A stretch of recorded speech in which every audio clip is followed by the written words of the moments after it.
Bahaya radiasi pada foto ronsen. Halo teman-teman, ternyata energi radiasi yang digunakan dalam pemeriksaan radiologi atau ronsen dan CT scan mempunyai resiko dan dampak negatif bagi tubuh manusia loh. Seperti apa sih? Yuk simak penjelasannya berikut ini. Semua orang yang terlibat dalam suatu pemeriksaan foto ronsen beresiko mendapatkan dampak negatif dari bahaya radiasi, termasuk petugas, pasien, dan keluarga pasien yang berada di sekitar ruangan pemeriksaan ronsen. Apa saja sih dampak radiasi sinar X? Radiasi pada foto ronsen dapat menimbulkan kerusakan pada sel tubuh, dan pada dosis tertentu dapat menyebabkan kelainan yang lebih parah pada organ tubuh manusia, di antaranya kemandulan, munculnya sel kanker, dan kelainan tubuh hingga kematian pada janin. Jika radiasi itu memang berbahaya, lalu mengapa masih tetap digunakan pada pasien? Meskipun mempunyai dampak negatif yang berbahaya, namun radiasi juga sangat bermanfaat dalam dunia medis. Sebut saja ronsen, CT scan, radioterapi, dan kedokteran nuklir. Radiasi yang digunakan pada alat-alat tersebut sangat berperan besar dalam proses penyembuhan berbagai penyakit pada pasien.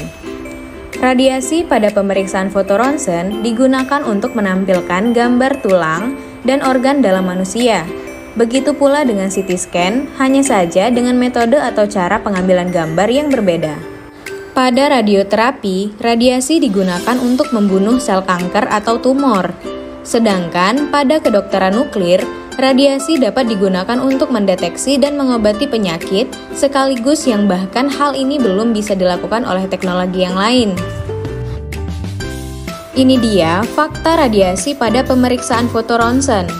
Jika melihat dampak negatif radiasi yang ditimbulkan, sebenarnya manfaat yang diterima dari penggunaan radiasi pada pemeriksaan foto ronsen masih jauh lebih besar. Dalam satu kali pemeriksaan foto ronsen, jumlah dosis radiasi yang diterima tubuh sebenarnya relatif kecil, dan beberapa dampak negatif radiasi hanya timbul jika tubuh menerima dosis yang cukup besar dalam satu periode waktu.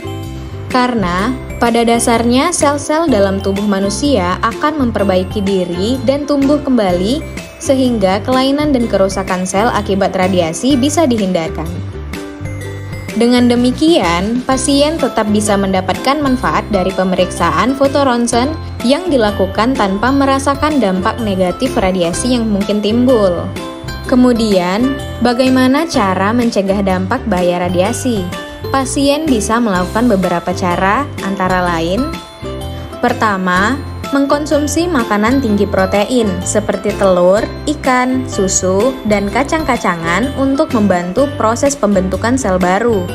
Kedua, menjauhi ruangan pemeriksaan ronsen, terutama untuk keluarga pasien, dianjurkan tidak menemani pasien di dalam ruangan pemeriksaan. Ketiga, jika keluarga pasien dibutuhkan bantuannya oleh petugas dalam proses pemeriksaan foto ronsen, maka wajib mengenakan alat pelindung radiasi. Sekian video kali ini, terima kasih, salam sehat semuanya.